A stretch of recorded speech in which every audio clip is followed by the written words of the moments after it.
TG Geeks, episode 311, February 1st, 2021. A conversation for the tarot sequence fandom and others.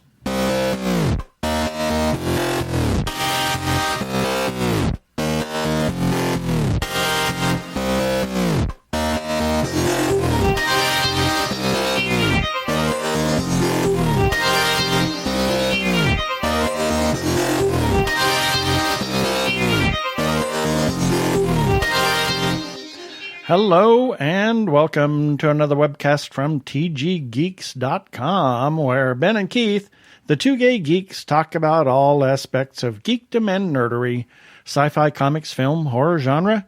You name it, we talk about it. I'm Keith Lane, and we're coming to you from TG Squared Studios in lovely, it's a spring again, Phoenix, Arizona, and tax filing, not tax filing, but figuring out the taxes. Hopefully nothing else will come in the mail and will upend us. This is, and I'm Ben Raggington, and I just want to say that opening bit, that was not a stinger, that was a synopsis. Well, yeah. Because you pretty much said it all. Coming to you from, is it spring, is it winter, I don't know, here in Phoenix, Arizona. Well, let's get on with this. Prepare for hyperdrive. Meanwhile, in the Hall of Episodes, the Two Gay Geeks are discussing this. Well, in this episode, I said that we were going to had a conversation about the tarot sequence for the tarot sequence fandom. Who can that mean? Who can that mean? It can only mean one person. Yes, we're going to talk between ourselves about the tarot sequence. Well, what? We should someday, I think. Yeah. No, Mr. Katie Edwards, the author of the tarot sequence novels, and he's going to tell us a little bit about the HourGlass Throne and some other things that are really exciting. All things going tarot related. Oh my gosh. It was a great conversation. It was such a great conversation. We have our I think I'd have him on every week. Yes, exactly. Our birthday shout outs, our featured podcast of the week, everybody's favorite feedback, and this one's going to be a fun one. Yeah, this one's fun. And regular shout outs. And in the second segment, we got something really interesting to talk about that nobody ever dreamed would ever happen. Hallelujah. Yeah. And do our weekly recap and our regular shout outs at the end of the episode. So let's get on with it.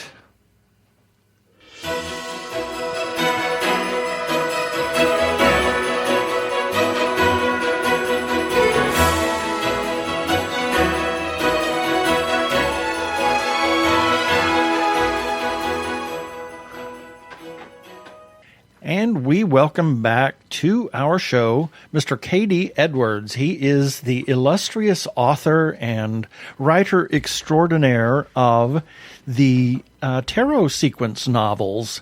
And you've got 1, 2, and working on 3. Working on 3. So welcome back to the show, Keith. Thank you very much. Pleasure to be here. And yes. I think you're beginning to approach Jeannie. You're about to eclipse Jeannie Koch as guest.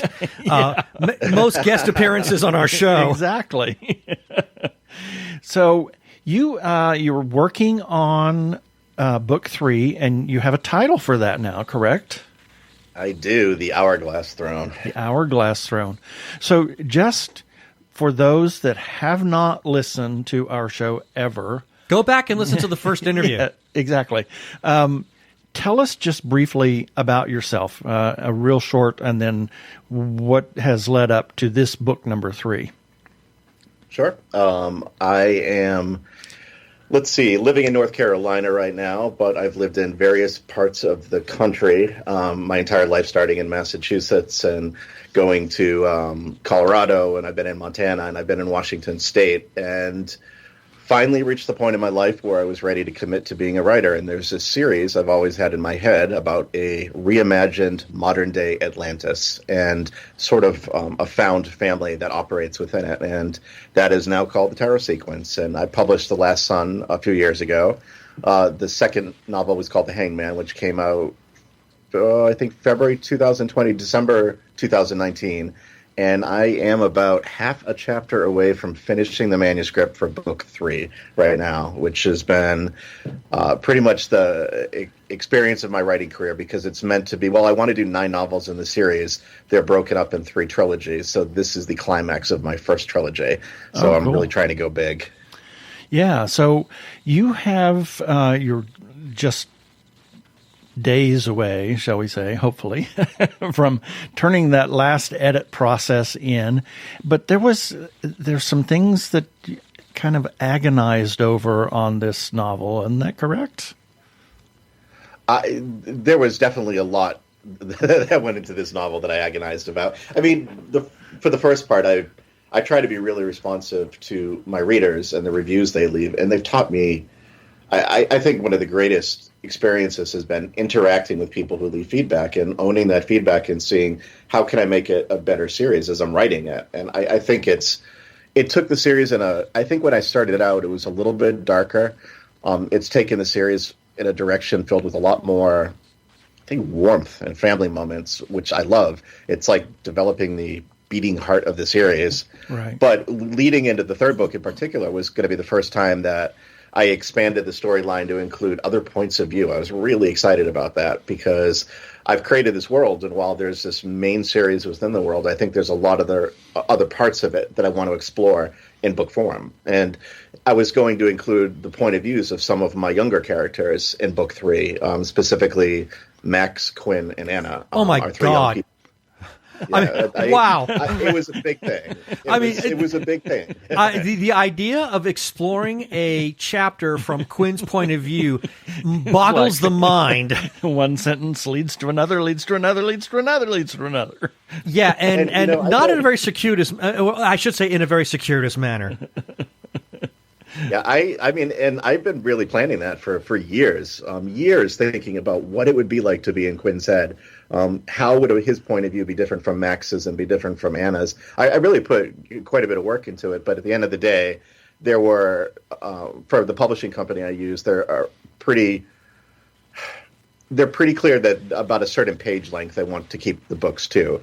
And at the end of the day, Rune's story is, itself, it's a juggernaut. It basically takes up the same amount of pages as The Hangman did. So I had to make a hard decision and cut that entire secondary storyline, which in itself was probably easily the size of a novella. Wow. And I'm going to do that, however, as I did get permission from my editor, as a standalone sort of companion novella that I'm going to produce on my own. And it'll be about their entire storyline as it existed within the HourGlass Throne. And I'll try to publish it a month or 2 after the third book goes out. I'm really excited about that. I'm very, very glad that my publishing company kind of gave me the nod to do that, because it's going to give me a chance to tell this story that, if it goes well and if it really resounds with readers, might open up to an entirely new series in this world that I've created. This is what you call bonus features. Right, exactly. Now, as we know, when you name something, you've called this a novella. Now, I remember when you called the first thing a short story that turned into a novella. Oh, yeah, The Sunken Mall. So novella could mean War and Peace. War and Peace, exactly. I don't know. We'll see. I do know that really Max and Quinn's storyline, they start the adventure, and then Anna gets drawn into it later. But it definitely contains some of my favorite world building. I have to write it at this point. That's the way I've described it to my agent. I don't have a choice in the matter. I have to write this story. Cool. I just can't. I get the feeling it has to happen. Yeah. It seems to me as if those voices are like banging down the door saying, "We've got something to say."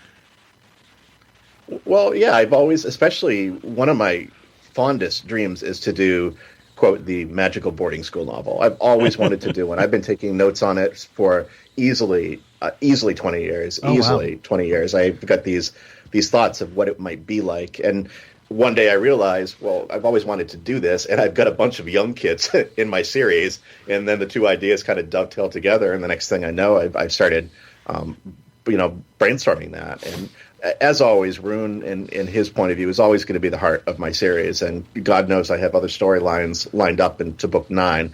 But the chance to do something a little bit more maybe even more young adult-like rather than adult sci-fi fantasy is something I want to experience. I think it's a good growth opportunity for me. God knows I love the characters. Cool. Well, especially given the wonderful scenes and chapters that you've written for Max and Quinn and even Anna, especially in the last book, because I thought the growth between those three was some of the most remarkable character developments I've ever seen.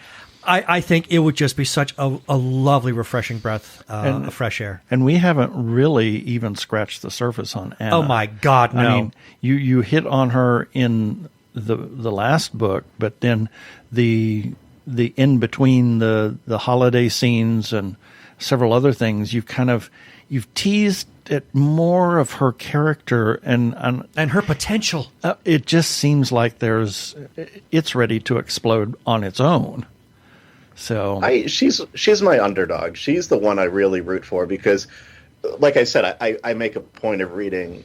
Anytime a reader's going to leave a review on my book, I'm going to read it. I mean, if they're going to take the energy to do that, whether it's a good or bad, I'm going to absorb it. And so you see how people feel about the characters. And out of every character, the one who gets beat up on the most is Anna. Really? She gets accused by some people of being what is that phrase they use? Like the Mary Sue type character who comes out of nowhere, so powerful and takes over the story. And I reject that mindset entirely. That mindset drives me nuts. I hate when people use that word and use it associated with sci-fi movies I like.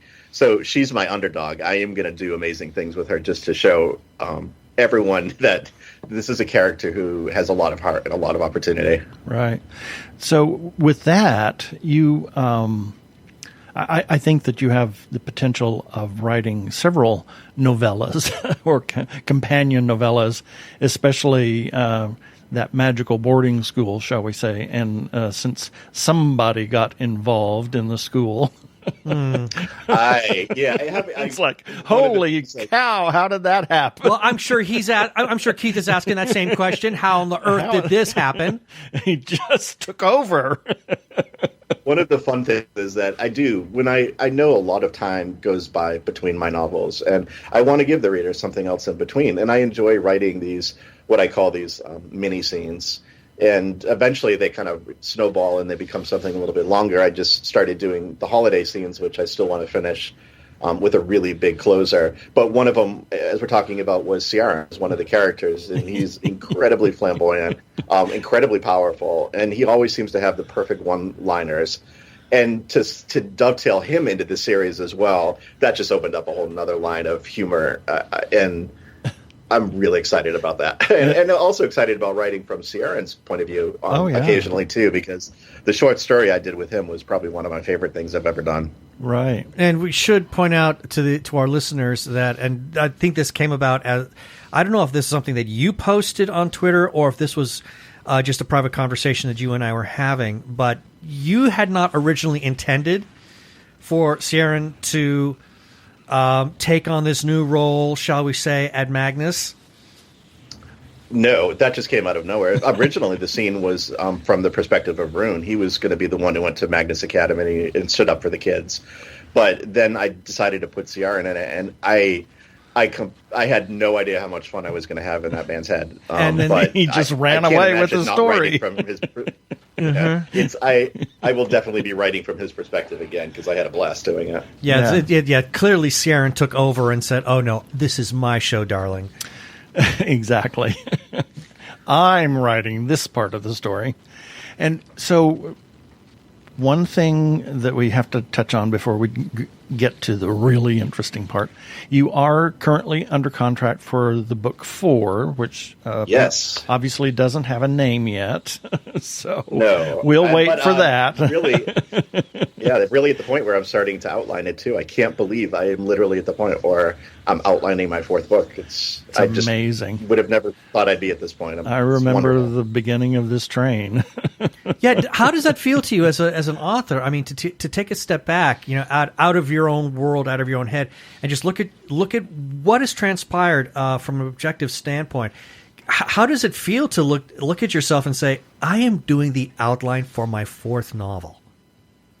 I don't have the words for it, but I don't have the words for much of this journey I've been on. The interactions I have with readers is I would have never thought that this would have been my favorite part of being published, the interaction I had with the people who read the story and want to get involved in it and almost form a community around it. Exactly. Who are inspired to do their own artwork or their own poetry, or do cosplay. A merchandise store even. we have a merchandise store, and the merchandise store is filled with user art. It's all filled with readers and things that they've created that we all love, and we just wanted to put on mugs and T-shirts, and they get a share of the profits as well. So all of this, it's a sense of community that I've created through this sort of community in my corner of the world, and it's been, God knows, it's gotten me through the pandemic. If I didn't have something like this on the side, I think I would have gone nuts, working from at home for the last year. But this has made me feel like I'm connected to something larger. Exactly. And I will say that you are very responsive to your community of fans, shall we say. And the interesting thing is that, and you mentioned this earlier, how things have changed in the story and how the story has opened up. And you've learned some things about different elements of our community, about trans and, queer and all of these other different things that you had never thought of as being part of the community. I mean, well, that's not hard. That's not what I want to say. You just never really thought about them before. And then when somebody gave you some constructive criticism, you took it to heart and you really incorporated it. Well, they were right. I mean, I thought when I first did this, when I first came up with the series, it was maybe 10 years ago. And 10 years ago was a much different world than it is today. Absolutely. I mean, amazing how social issues have leapfrogged forward.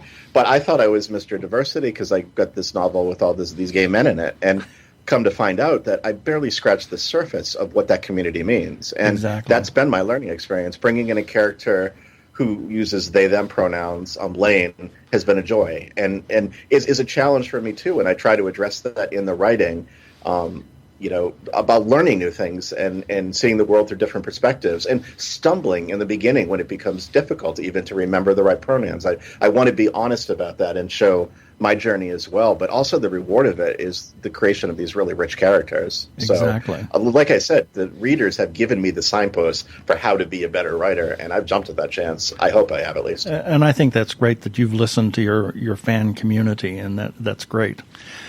Now, okay, you treated us to something really amazing. It's like, oh my God. And just to let our readers know, you had the kindness to send us in print, on paper, Chapter 1 of the HourGlass Throne. Now, after having finished read that, I swear, I really want to say a bad word. He's I so stumbling. desperately want to say a bad word. Instead, I'm simply going to say, holy excrement. What? Exactly. What did I just read there? And what happened in the last page?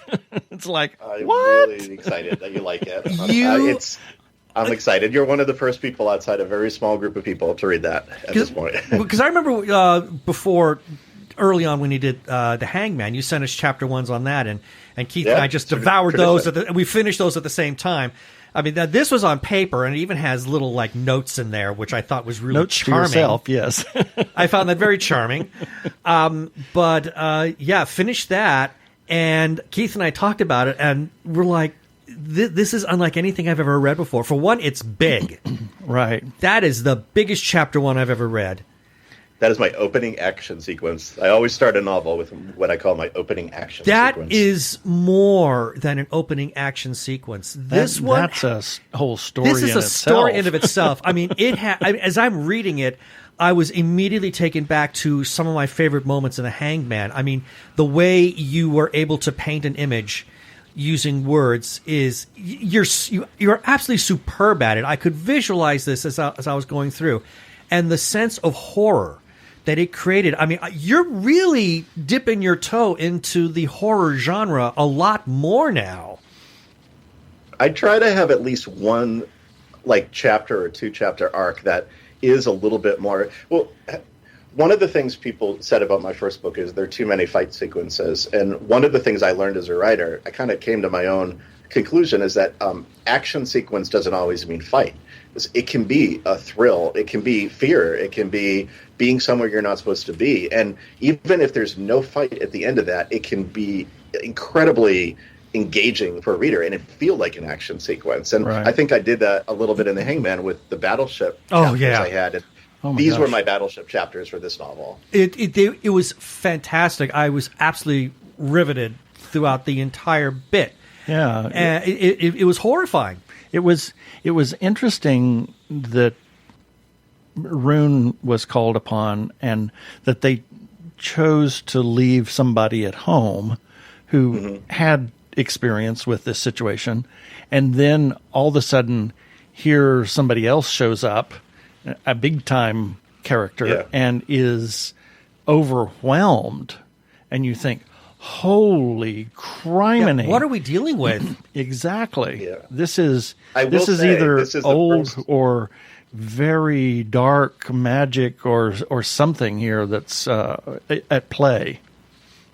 Yeah, it is the first time I've done an opening action sequence that it absolutely 100% has to do with the plot of the book. Oh, it's not a secondary story. I knew it had to be, just the way you ended it. The first chapter, and it's like, if he leaves this like this, I will scream. It has to tie in, because I remember you said in the past that you had, of course, we're only talking 2 books, but in the past you had written opening chapters that really bore little to no consequence of the rest of the story.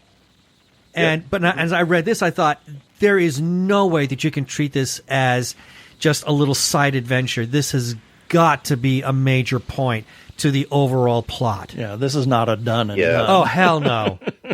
No, there's just too much involved. This is book 3 of the first trilogy, and I am going big. This was the writing experience of a lifetime. I am so excited to write book 4 after this. Book 4 is going to be the beginning of a new trilogy. It starts on a lighter note, but this is my heavy novel. This is the one where things really are going to change. So. Right. So where it all kind of winds up and all the pieces are askew and brought back together, shall we say? Well, I never wanted to be one of those writers who makes one story arc last, to keep on trailing it out well beyond when it should be naturally concluded. And for the first 3 novels, I've always told readers, this is about the secrets that Rune is keeping from you. It's not about what he doesn't know. That's going to be the future trilogy.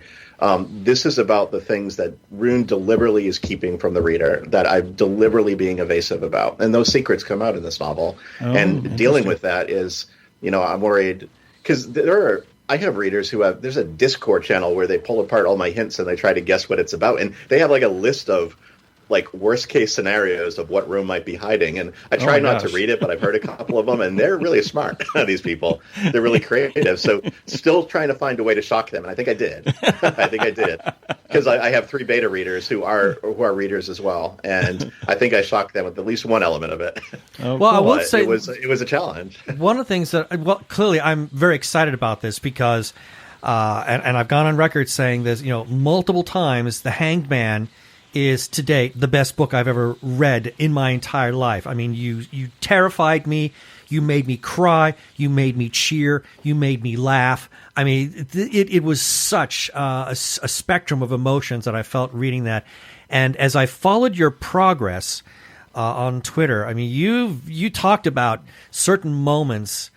Without giving anything away, you talked about, I'm writing this thing right now on this part of the the HourGlass Throne, and oh my God, I'm having the greatest time. And I'm thinking, if he's enjoying it, given your track record between the novels and your little side stories that tie into this world, if you're having this much fun, and if you're this engaged in these portions of this story. For book 3, then holy crap, I cannot wait to get my hands on the entire thing.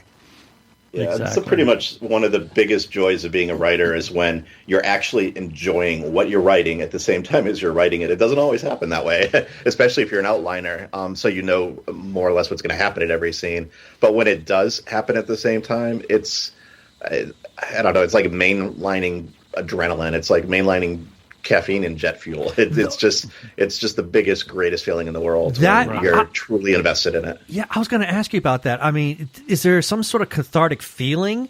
I mean, what is your emotional state after you've written a portion of the story that you were just so, I can't wait to get my teeth into this, and then you finally come out on the other end of that? We're not talking about just the entire book, but you've a major moment, be it an action sequence or a major character development for, say, Rune. How do you feel when you come out on the other side of that? Where are you at emotionally and mentally?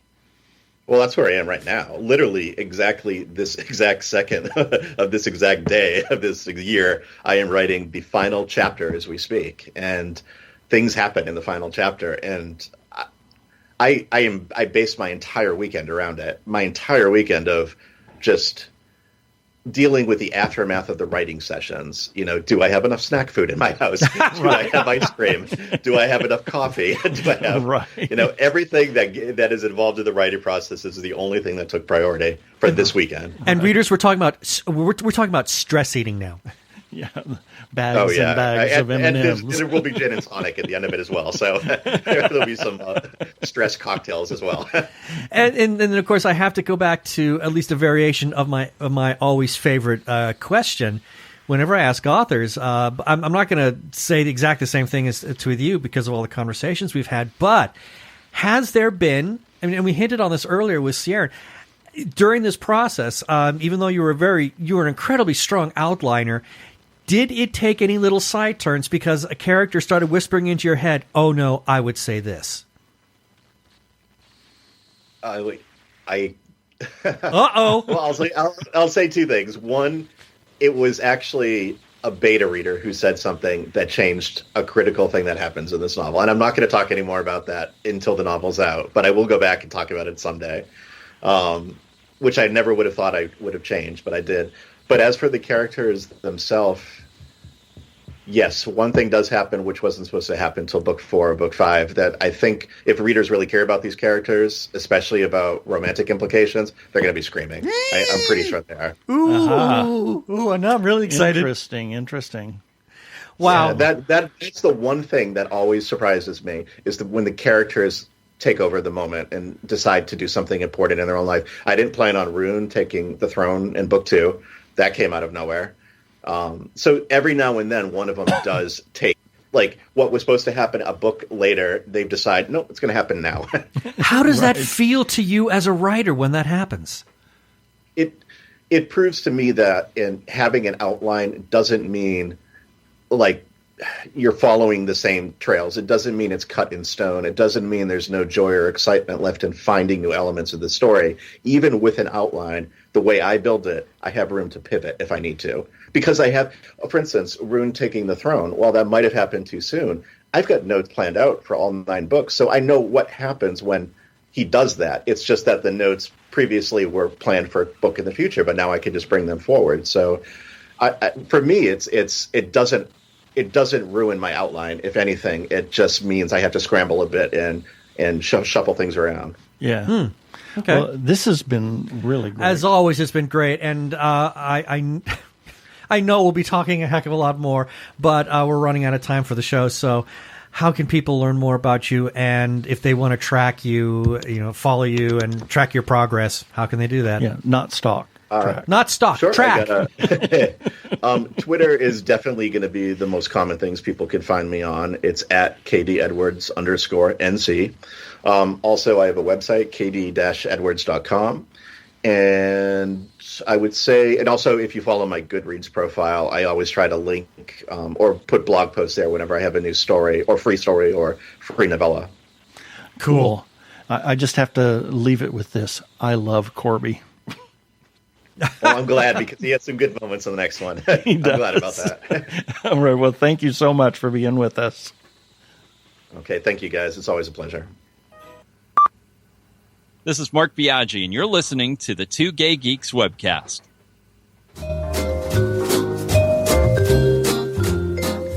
It is always so good to talk to Keith. Love I am just talking to him. It is so effortless.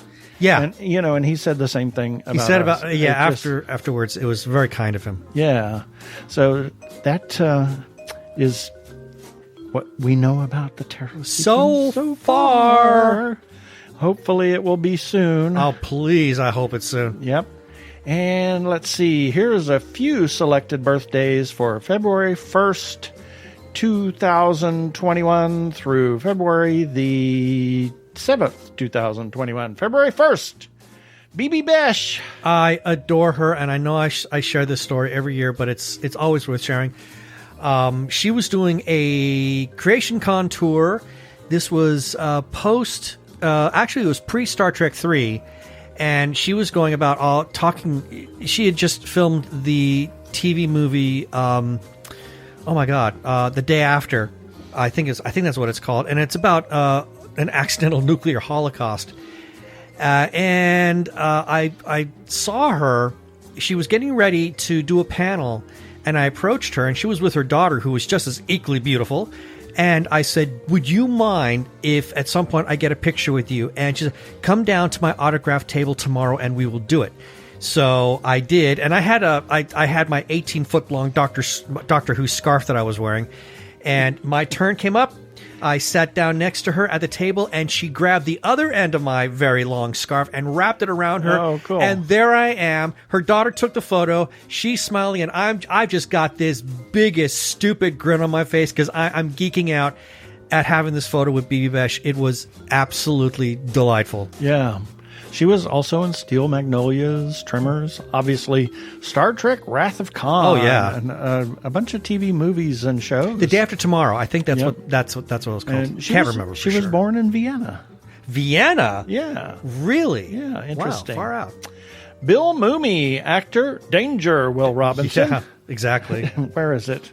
Oh, I can't find my sound. Oh, well. Oh, well. Anyway, Lost in Space, Babylon 5, DS9. Yes, he Only did. one episode. Yeah. And he probably could have done more because they kept asking him. He didn't want to do it. He didn't want to do it because they always wanted him Put to him in play an alien makeup, and he didn't want to do alien makeup. So he only did one episode. He was so done with the alien makeup. Yep. And was actually inspired by Guy Williams in Zorro, and even tried to recreate some scenes in his bedroom, which resulted in a broken leg. Yeah. Yeah, he loved sharing that story with Guy when they got cast together in Lost in Space. Yep. And his mentor in acting was Jonathan Harris. He always spoke very highly. Oh, the two of them were very close up to Yes. Jonathan's death. Yep. Very close. Then we have Renata Tebaldi, singer, opera singer, very popular in post-war era, La Scala, and primarily at the Met. And she sang over 270 performances at the Met, and 45 of them were as Violetta in La Traviata, which was her favorite role. Imagine that. She started and ended her career at the Met singing Desdemona in Otello. Oh, my goodness. Yeah.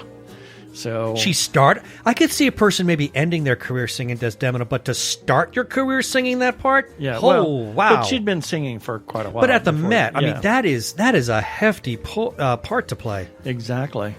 And then we have Facebook friend Amy McAdams and Brian Weber, Arkle. a.k.a. Arkle, and John De Los Santos. Oh, my gosh.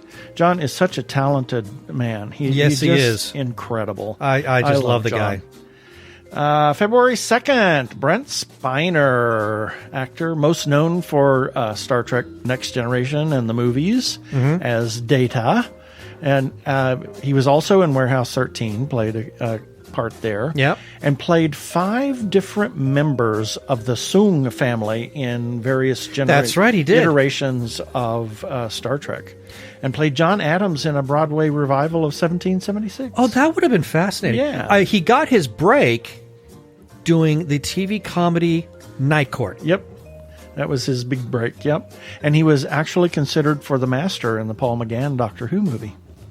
That I think I would have dug that better than Eric Roberts, but I just still didn't like the way the character was written. Right. And then we have Jussi Björling, a Swedish tenor, primarily singing at the Met. He sang all over Europe before World War II and then came to the U.S. and sang at the Met. He suffered a heart attack before a production of Bohème in 1960. Oh, my. But insisted on singing the performance. Oh, my God. Yeah. And died like 6 months later. Yeah.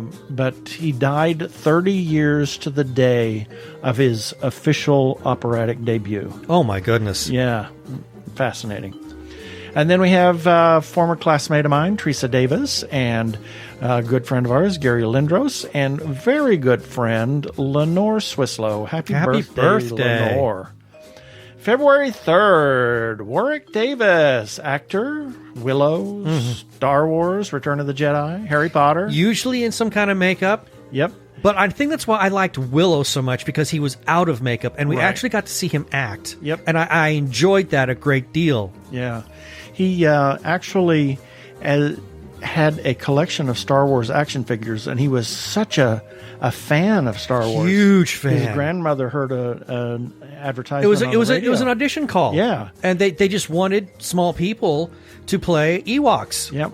And he apparently, Mark Hamill found out that he had a collection of Star Wars action figures and gave him a set that he didn't have after he was cast as Wicket. Oh, that's wonderful. Yeah, and the interesting thing was he wasn't even supposed to be the character that he was. That's right. Someone else was supposed to take it. It was Was it Jack Purvis? no. Not Kenny Baker. Yes. Oh, was it Kenny Baker? Kenny Baker was supposed to be the main character, Which would have been Wicket. and he had Wasn't he stomach sick? flu or Yeah, 'cause I think he got sick, food is what I read. poisoning or something, and so he stood in for Kenny Baker. And his life has been forever changed. Exactly. Nathan Lane, actor, out gay man, on Broadway. He was in The Producers on Broadway and the movie Lion King, Birdcage. He and Devlin Elliott had been partners for 18 years Yes. before they got married in 2015. Yes, I think that's wonderful. So, yeah. And then we have Victor Buono. Oh, my goodness. Actor. Oh, my gosh. TV and movies. Yeah. He was in Hush Hush, Sweet Charlotte, Whatever Happened to Baby Jane, Beneath the Planet of the He Apes. could be a really creepy actor. Yep. The guy was good. And, of course, Batman as King Tut. Tut. Yep. And he, one of his, the things in his bio or IMDb biography said that he was always playing these comical villains, and He's very good He just at it. loved to entertain people. And one of his quotes on his role in Batman, that it gave him the opportunity to do what actors are taught never to do: overact. Yeah. Well, yeah, you can do that with Batman. You can just Yeah. go so over the top. Exactly. And then we have Facebook friend Sean Wildern and Jen Mark Quisenby. Janimal. February 4th, George Romero, Oh, my producer, God. writer, director, Mr. Zombie himself. Mr. Zombie, yep. Yep. Shot The Night of the Living Dead for $100,000. It shows. But in what a 1968. great movie. But oh my God. It still is, in my opinion, one of the best zombie films ever made. The cult became a cult Yeah, it classic did. and started the whole zombie mythos. It did. And it was incredible. I remember seeing that. And it scared the hell out of me. Yeah, I saw it as a kid. I was scarred. Yeah. And then we have Clyde Tombaugh, astronomer. Discovered a little planet called Pluto in 1930. Yep. Just up the road from us at Lowell Observatory in That's right. Flagstaff. And they actually have the telescope or astrograph that he used, and it's recently been refurbished. They were That's right. refurbishing it Last time we whenever were there. yeah. Yeah. But that's been completed.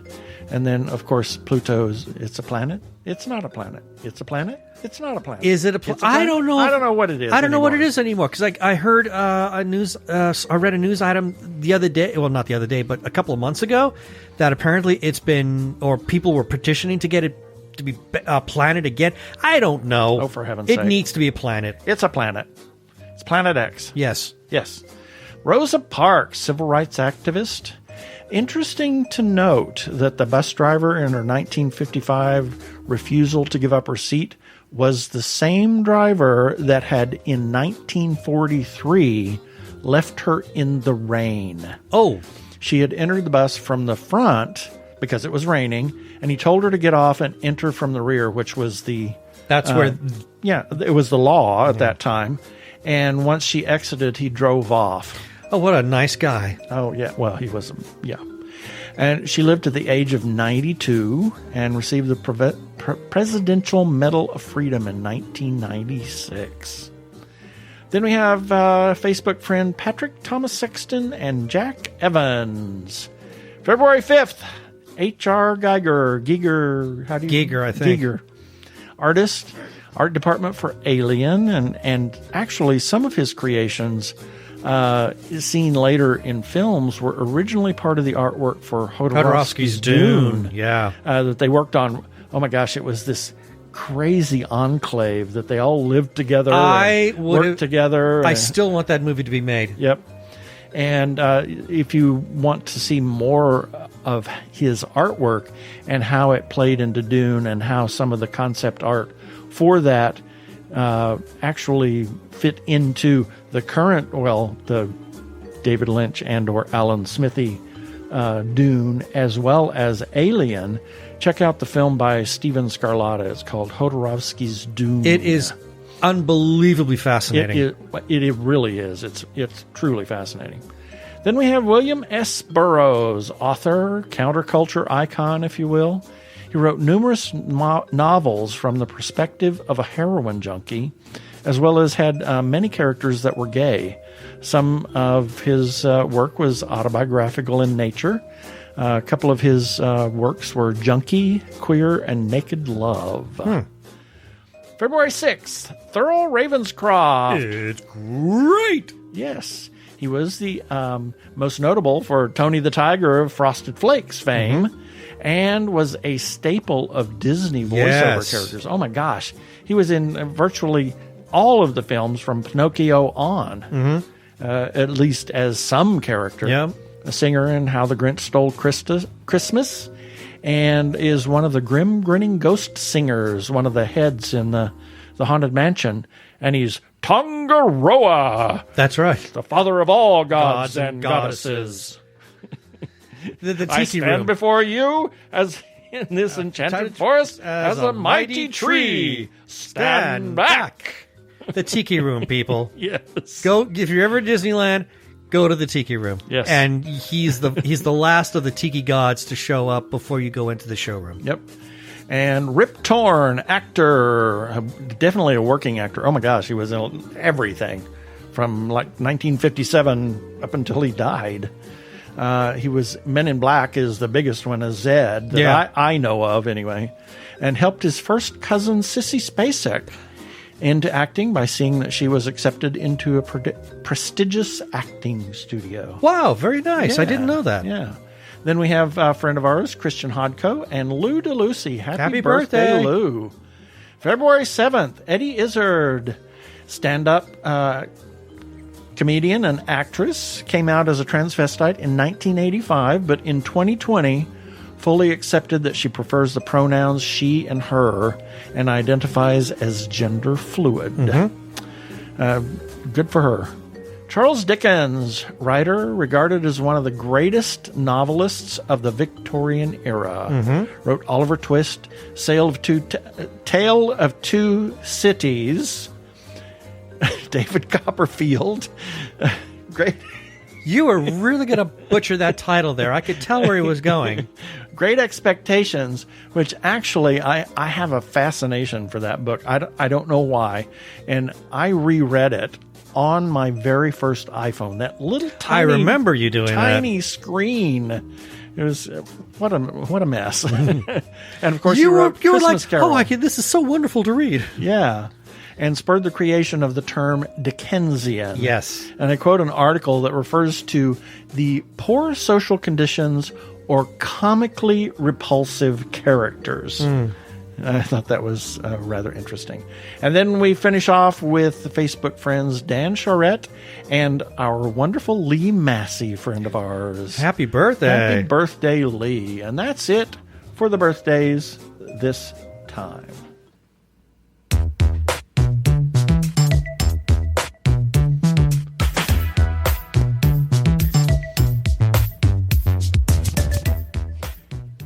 Technorama, the podcast for geeks, because geeks are better than cool. You don't hear someone say, "Get away from me, you cool person." Who's gonna have their 65-inch home theater system installed by the Cool Squad? Not me, that's for sure. How much cool cred do you have? Not enough to care about. Think you'll find any canned unicorn meat at thinkcool.com? It's just a part domain name.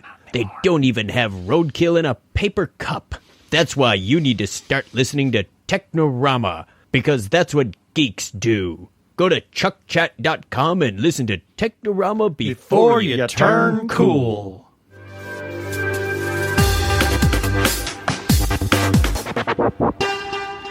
Go give a listen to our friends Chuck and Craig over at Technorama Podcast. I'm Daniel Radcliffe, and I believe that reaching out for help is the bravest thing a person can do. If you are struggling and need support, call the Trevor Lifeline at 1-866-488-7386. It's free and confidential, and trained counsellors are there to listen 24/7 without judgment. To learn more about the Trevor Project's life-saving work for lesbian, gay, bisexual, transgender, or questioning young people, go to thetrevorproject.org. We want to give a shout out to the Joshua Tree Feeding Program, a 501c3 nonprofit food pantry for the HIV and AIDS community in Maricopa and Pinal counties. They offer a place where clients can select from a wide assortment of nutritional items to take home, and they set it up like a store so that the clients can choose what they want, and it empowers them so that no food is wasted. We encourage you to support the Joshua Tree Feeding Program through a single gift or a monthly recurring gift. You can go to jtfp.org.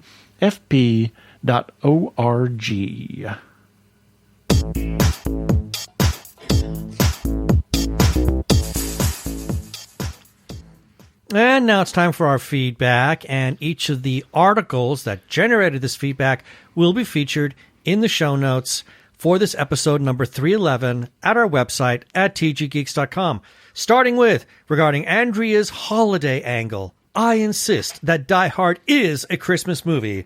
We get a comment from the Pop and Fizz podcast. They said, we've talked about this in our season finale with Chris Watt, and they say that on Instagram you can find him as Right Here, Right Now 80.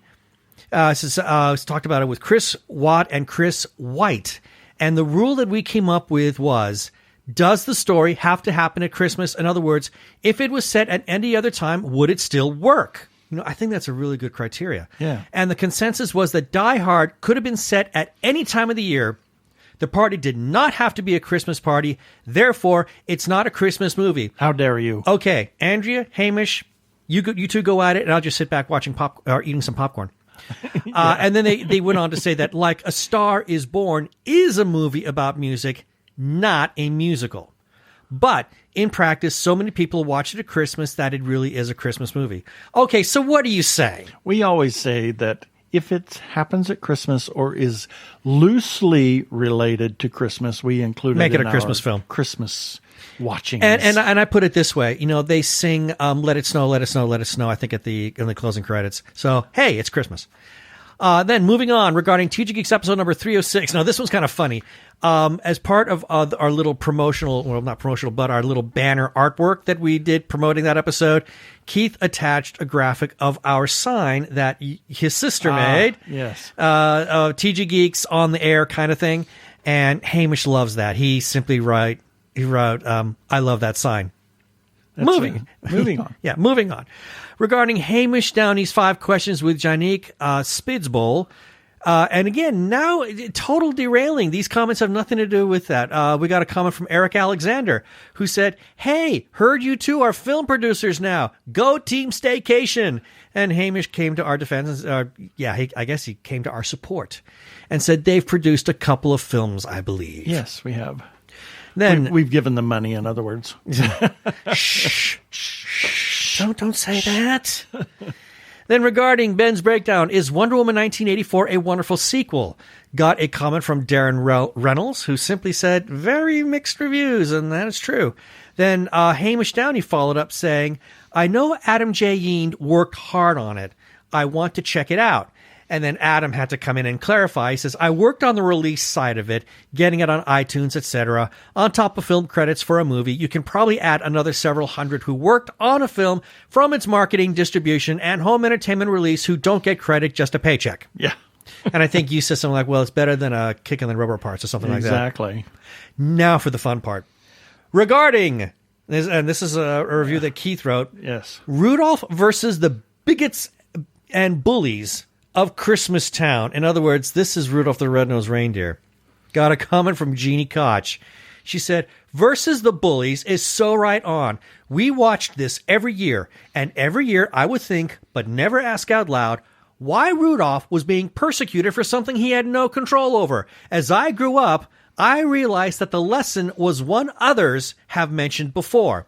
If you're different, but can manage to do something helpful to the norms, they'll allow you access, probably in a condescending manner, but at least you'll get off the island of misfit toys. I'm still waiting for the sequel where the island is filled up again, and this time when Rudolph and Hermie go visit, after Hermie fixes everyone's dental work, they storm Santa's nasty village and remake it in their own image. Yeah, there you go. Oh, but we continue. Yes. I had to reply. I wrote, yes! As a child, I found it charming with all of the pretty Christmas trappings and music, but as an adult, I became horrified by how much of a bigot Santa is. Even this year, as we watched it, I couldn't help but chime in when Santa tells Donner, the Rudolph, or the reindeer, that he ought to be ashamed of himself for Rudolph's nose. Seriously? When you look at it closely, it becomes quite offensive. Even Santa doesn't apologize for his narrow view. Instead, he exploits Rudolph's abilities. Has Santa actually learned anything? What about the head elf? Has he? No! We move on. Jeannie had to come back with, right? This show is insidious in its lesson, all wrapped up in a pretty bow. It's a lesson in how far things have come.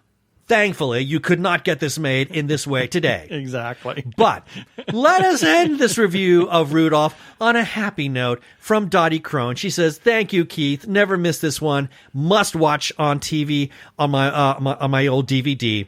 My favorite is Sam. Loves Silver and Gold. And that is our feedback. Yes. And if you want to leave a comment, you can do so on our Facebook page or at tggeeks.com, as well as Instagram and Twitter. If you are so inclined, you can call our listener feedback line and leave us a voicemail, and we'll play that on air.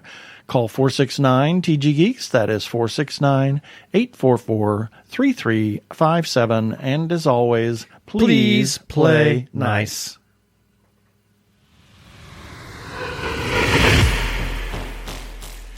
Everybody knows that we are huge supporters, huge shout-out supporters, yes, of independent creators, whether it's filmmakers, comic book artists, writers, or others.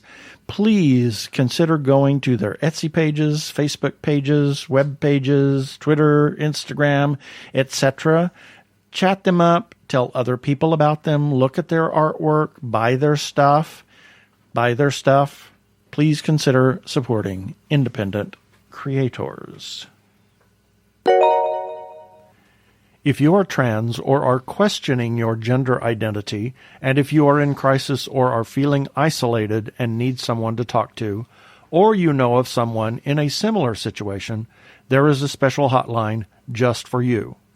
The hotline is provided by translifeline.org and staffed by trained counselors who are transgender themselves. The hotline in the U.S. is 877-565-8860. In Canada, it is 877-3 888-330-6366. Or you can go to translifeline.org to learn about the important work they are doing. Please reach out for help. You are not alone. Yeah, baby. They're like two gay geeks. They're together, you know. They're two gay guys and they're geeks. Is that okay?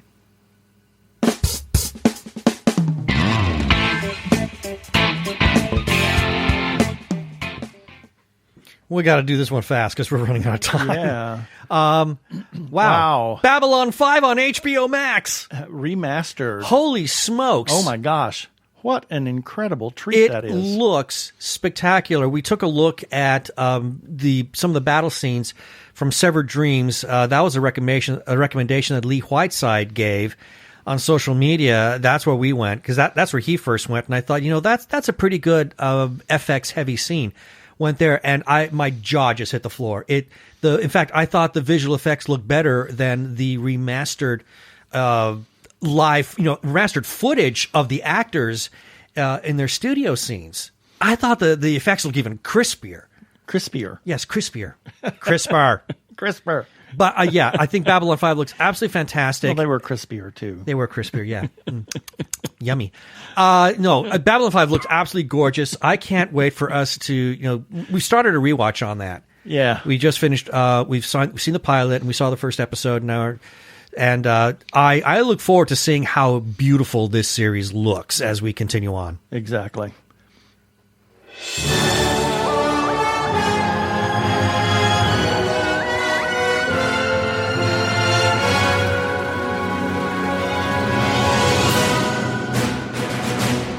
And now it's time for our weekly review, where I cover all of the items that we ran on our website at tggeeks.com. And the links for each of these items can be found in the show notes for this episode number 311 on our website at tggeeks.com. Starting with Sunday, January 24th, Nerdy Chupacabras number 32. On Monday, the 26th, Ben's Breakdown, WandaVision 3 episode thoughts. On Wednesday the 27th, Oscar contender Mother's Day Memories tackles Alzheimer's struggles, family conflict. On Thursday the 28th, Ben's Breakdown, Haymaker, a tale of human dignity and love. Oh, you really need to check that one out, people. Yeah. And then on Friday the 29th, Hamish Downey's 5 Questions with Shauna Corasani. On Saturday the 30th, Evil Dead 40th Anniversary, Nightbreed, and host apparel available from FrightRags.com. Find all these things at tggeeks.com.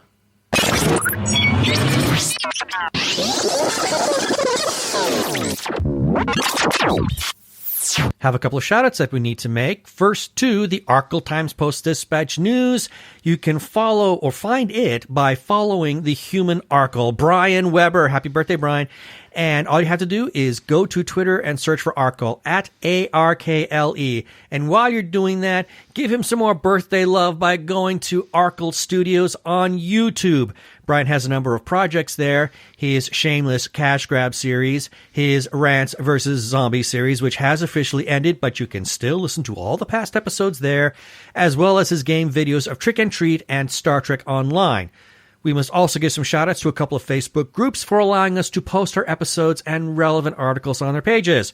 First to Gay Geeks After Hours. We must say thank you to them for allowing us to share away that content. Their URL is facebook.com/groups/Gay Geeks After Hours. And then to The Gay Geek for pretty much the same. Their URL is facebook.com/groups/The Gay Geek. And we must give special thanks to their moderator, Jeremiah Reeves. Thank you, Jeremiah. We can also be found on Spotify, TuneIn, Stitcher, Amazon Podcasts, which is part of Amazon Music, as well as where other fine podcasts can be found. You can also check us out on what is formerly Krypton Radio. They've changed their name to Sci-Fi Radio, and that's at 3 a.m. and 3 p.m. Pacific Time on Tuesdays. Listen to their other content. They are a 24-hour geeky sci-fi internet radio station. Please rate us and review us on iTunes, and don't forget to subscribe to our YouTube channel.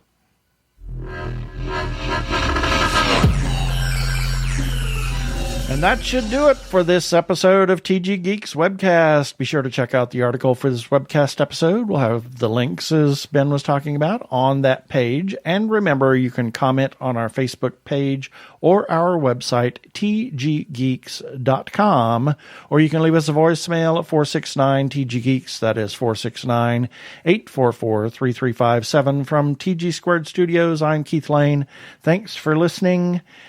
Please be kind to yourself and those around you. Stay home, stay safe, stay sane. Peace. Cheers.